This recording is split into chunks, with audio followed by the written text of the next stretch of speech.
नमस्कार दोस्तों, चलिए जानते हैं उत्तर प्रदेश की फटाफट 50 बड़ी खबरों को सिर्फ 10 मिनट में। लेकिन उससे पहले आप यह वीडियो किस जगह से देख रहे हैं हमें कमेंट में जरूर बताएं। उत्तर प्रदेश में मौसम का मिजाज बदला हुआ है। कई जिलों में बदली बारिश का दौर जारी रहेगा। मौसम विभाग ने चेतावनी दी है कि 30 से अधिक जिलों में गरज चमक के साथ बारिश होगी और बिजली गिरने की आशंका भी है। लोगों को सतर्क रहने की सलाह दी गई। उत्तर प्रदेश के एक जिले में एड्स के मरीज लगातार बढ़ रहे हैं। केवल 3 महीनों में 11 नए मामले सामने आए हैं। इनमें अधिकतर संक्रमित नवयुवक बताए जा रहे हैं। स्वास्थ्य विभाग ने लोगों को सावधानी बरतने और जागरूकता अपनाने की अपील की है ताकि संक्रमण रोका जा सके। स्मार्ट प्रीपेड मीटर की दरें तय न होने के बावजूद बिजली निगम उपभोक्ताओं से दाम वसूल रहा है। इसे लेकर उपभोक्ताओं में आक्रोश है और निगम के खिलाफ याचिका दायर की गई है। मामले पर सुनवाई की तैयारी है। उपभोक्ताओं ने पारदर्शिता और दरें तय करने की मांग की। बरेली में अवैध ई रिक्शा चार्जिंग सेंटर पकड़ा गया। 97 ई रिक्शा के लिए बिजली चोरी हो रही थी। एसपी पार्षद उमान रजा समेत 8 लोगों के खिलाफ FIR दर्ज, 1 करोड़ 12 लाख रुपए का जुर्माना लगाया। उत्तर प्रदेश के माध्यमिक स्कूलों में शिक्षा व्यवस्था प्रभावित हो रही है। करीब 25,000 शिक्षक पद खाली पड़े हैं, जिससे पढ़ाई पर असर पड़ रहा है। वहीं 90% कॉलेज स्थायी प्रिंसिपल के बिना केवल कार्यवाहक प्रिंसिपल के भरोसे चल रहे हैं। शिक्षक और प्रबंधन दोनों परेशान हैं। घरेलू गैस उपभोक्ताओं के लिए जरूरी खबर। यदि आपने अपनी eKYC नहीं कराई है तो अब से न गैस बुकिंग होगी और न ही सिलेंडर मिलेगा। उपभोक्ताओं को सलाह दी जा रही है कि तुरंत अपने आधार या रजिस्टर्ड मोबाइल से eKYC अपडेट कराएं ताकि गैस सेवा बाधित न हो।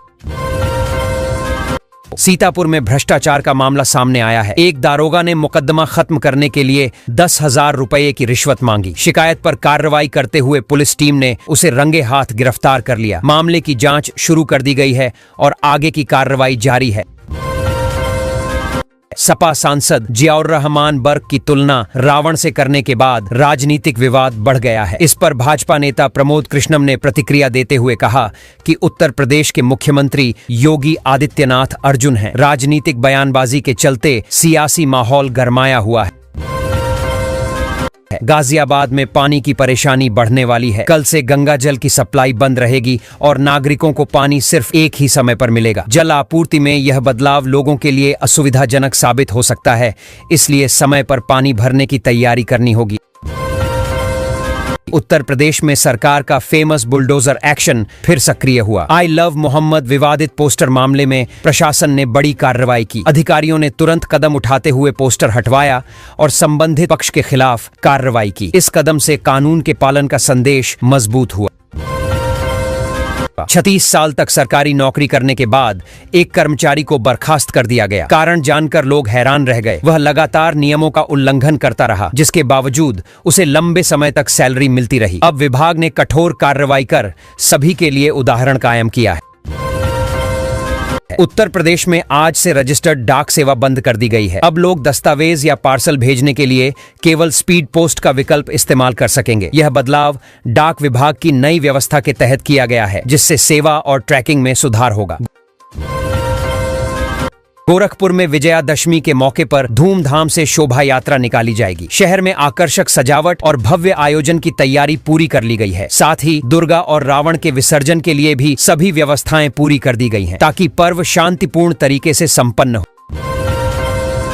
चित्रकूट में अधिवक्ता संघ अध्यक्ष के आवास पर बम हमला हुआ। घटना का CCTV फुटेज सामने आया है, जिसमें हमलावर स्पष्ट दिख रहे हैं। पुलिस ने मामले की जांच शुरू कर दी है और आरोपियों की पहचान के लिए फुटेज का अध्ययन कर रही है। इलाके में सुरक्षा बढ़ाई गई। गाजियाबाद में कार पार्किंग को लेकर विवाद हुआ। विवाद के दौरान कुछ लोगों ने घर में घुसकर परिवार पर हमला कर दिया। पुलिस ने इस मामले में 56 लोगों के खिलाफ रिपोर्ट दर्ज कर जांच शुरू कर दी है। इलाके में तनाव फैलने से सुरक्षा बढ़ाई गई। संजय कुमार की जमानत CBI कोर्ट ने खारिज कर दी है। यह मामला अवैध खनन से संबंधित है। कोर्ट ने जांच पूरी होने तक उन्हें जेल में रहने का आदेश दिया है। अवैध खनन के आरोपों की गंभीरता को देखते हुए न्यायालय ने सख्त रुख अपनाया है। दिवाली पर यात्रियों की सुरक्षा के लिए हर ट्रेन में पहले के 2 की जगह अब 4 पुलिसकर्मी तैनात रहेंगे। रेलवे पुलिस, GRP और रैपिड एक्शन फोर्स RPF ने सुरक्षा को लेकर अलर्ट जारी किया है। यात्रियों की सुरक्षा और समस्याओं के त्वरित समाधान पर विशेष ध्यान दिया जाएगा। कानपुर के एक ITI में प्रधानाचार्य पद पर प्रोन्नति पाने वाले अधिकारी पर फर्जी डिग्री का शक जताया गया है। मामले की जांच शुरू कर दी गई है। जांच अधिकारी फर्जी डिग्री के प्रमाण और प्रोन्नति प्रक्रिया की पारदर्शिता की पुष्टि करेंगे। गाजियाबाद में सपा की आंतरिक गुटबाजी अब दफ्तर से बाहर निकलकर सड़क और सोशल मीडिया तक पहुंच गई। विवाद बढ़ने पर पार्टी आलाकमान ने हस्तक्षेप किया और स्थिति को काबू में करने के लिए आवश्यक कार्रवाई की। इंडियन रेलवे ने नया नियम लागू किया है। आरक्षण खुलने के पहले 15 मिनट तक टिकट केवल व्यक्तिगत ID पर ही बुक होंगे। इससे एजेंटों द्वारा जल्दी बुकिंग करने पर रोक लगेगी और आम यात्रियों को प्राथमिकता मिलेगी। रोडवेज की कुछ बसों में सफर करने वाले यात्रियों को राहत दी गई है। परिवहन निगम ने इन बसों के किराए में छूट जारी रखी है, जिससे यात्रियों का यात्रा खर्च कम होगा और लोगों को सस्ती सुविधा मिलती रहेगी। रामनवमी और दशहरे के अवसर पर नोएडा में कई मुख्य रास्ते बंद रहेंगे। वाहन चालकों और राहगीरों को सलाह दी गई है कि घर से निकलने से पहले नए रूट की जानकारी ले लें, ताकि यात्रा में परेशानी न हो और समय पर गंतव्य तक पहुंच सके। गोरखपुर चिड़ियाघर में चिंपांजी सहित अन्य वन्य जीव और विदेशी पक्षियों को लाने का निर्णय लिया गया है। इसके लिए आवश्यक बजट पास कर दिया गया है। यह कदम चिड़ियाघर के जीव जंतु और पक्षियों के विविधीकरण और पर्यटकों को बेहतर अनुभव देने के उद्देश्य से उठाया गया है। उत्तर प्रदेश के एक जिले में जमीनों का नया सर्किल रेट लागू होने जा रहा है। प्रशासन ने संबंधित विभागों से सभी प्रमुख सड़कों और इलाकों का विस्तृत ब्यौरा मांगा है। इसका उद्देश्य रियल एस्टेट लेन देन में पारदर्शिता बढ़ाना और सही मूल्य निर्धारण सुनिश्चित करना है। दीपावली के बाद इटावा बिधूना मार्ग पर मुख्यमंत्री ग्रामीण जनता सेवा बस सेवा शुरू होगी। बस का किराया भी कम रखा गया है, जिससे ग्रामीण यात्रियों को सस्ता और सुविधाजनक परिवहन मिलेगा। यह सेवा गांवों और कस्बों के बीच सफर आसान बनाने के लिए शुरू की गई है। नोएडा सेक्टर 16 में WTT टावर की सर्विस रोड पर गड्ढों की भरमार है। ये गड्ढे लोगों और वाहनों के लिए खतरा बन चुके हैं। रोजाना हादसों की शिकायतें बढ़ रही हैं। स्थानीय प्रशासन से जल्द मरम्मत और सड़क सुधार की मांग जोर पकड़ रही है। उत्तर प्रदेश सरकार ने धान का न्यूनतम समर्थन मूल्य MSP बढ़ा दिया है। सरकारी खरीद 1 अक्टूबर से शुरू होगी। कृषि विभाग ने शासनादेश जारी कर किसानों को खरीदी प्रक्रिया और मूल्य की जानकारी देने के निर्देश दिए हैं, ताकि उन्हें उचित दाम और सुविधा मिल सके। गाजियाबाद में 3 विद्युत उपकेंद्रों की क्षमता बढ़ाई जाएगी। इससे लगभग 10,000 उपभोक्ताओं को बेहतर और निर्बाध बिजली आपूर्ति का लाभ मिलेगा। योजना के तहत बिजली संकट कम करने और क्षेत्र में ऊर्जा वितरण में सुधार लाने पर जोर दिया जा रहा है। गाजियाबाद के पौष इलाकों में डेंगू तेजी से फैल रहा है। स्वास्थ्य विभाग की टीम अलर्ट हो गई है और नियंत्रण के लिए स्प्रे अभियान, संक्रमित क्षेत्रों की पहचान और लोगों को सावधानी बरतने के निर्देश जारी किए गए हैं। समय पर कार्रवाई से संक्रमण फैलाव रोका जा सकेगा। गाजियाबाद में दशहरा उत्सव को और भव्य बनाने के लिए 360 डिग्री पर घूमने वाला रावण का पुतला तैयार किया गया है। रावण के सिर, आंख और मुंह से आग निकलेगी। यह नजारा दर्शकों के लिए आकर्षण का केंद्र बनेगा और त्योहार की रौनक को बढ़ाएगा। दूध और पनीर में मिलावट के बाद अब आलू में भी मिलावट की जानकारी सामने आई है। FSDA की जांच में यह खुलासा हुआ कि बाजार में बिक रहे कुछ आलू सुरक्षित नहीं हैं। इस जांच से उपभोक्ताओं की सुरक्षा और खाने की गुणवत्ता पर गंभीर सवाल खड़े हो गए हैं। हापुड़ में एक गांव में खूंखार कुत्तों के झुंड ने मासूम बच्चे पर हमला कर दिया। बच्चे की हालत गंभीर बनी हुई है। इस घटना ने पूरे गांव में दहशत फैला दी है और ग्रामीण भय के माहौल में जीवन यापन करने को मजबूर है। नवनियुक्त शिक्षक पिछले 4 महीनों से सेवाएं दे रहे हैं, लेकिन अब तक उन्हें सैलरी नहीं मिली। त्योहारों के समय आर्थिक तंगी से जूझ रहे शिक्षक नाराज हैं। उनका कहना है कि बिना वेतन सारे पर्व फीके पड़ जाएंगे। सरकार से जल्द भुगतान की मांग उठी है। पुराने आलू को खतरनाक केमिकल से नया बनाकर बेचने का खेल उजागर हुआ। कार्रवाई में 8 लाख रुपए का आलू जब्त किया गया। स्वास्थ्य के लिए हानिकारक इस मिलावट पर प्रशासन सख्त हो गया है। अब हर जिले में विशेष अभियान चलाकर ऐसी अवैध गतिविधियों पर रोक लगाई जाएगी। उत्तर प्रदेश के एक जिले में हाईवे के किनारे कूड़ा फेंकने पर जुर्माना लगाने का निर्णय लिया गया है। प्रशासन ने नगर पालिका को सख्त निर्देश दिए हैं कि वे सफाई व्यवस्था कड़ाई से लागू करें और अवैध ढंग से कचरा फेंकने वालों पर तुरंत कार्रवाई करें।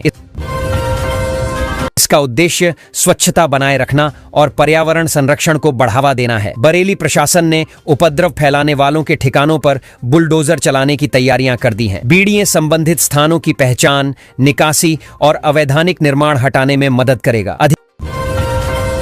अधिकारियों ने कानून के दायरे में सख्त कार्रवाई का संकेत दिया और जनता से शांति बनाए रखने का आग्रह किया। उत्तर प्रदेश में मानसून की वापसी के साथ मौसम ने फिर करवट ली है। दशहरे पर कई जिलों में भारी बारिश और तेज तूफानी हवाओं का अलर्ट जारी किया गया है। मौसम विभाग ने लोगों को सतर्क रहने, सुरक्षित स्थानों पर रहने और अनावश्यक यात्रा से बचने की सलाह दी है।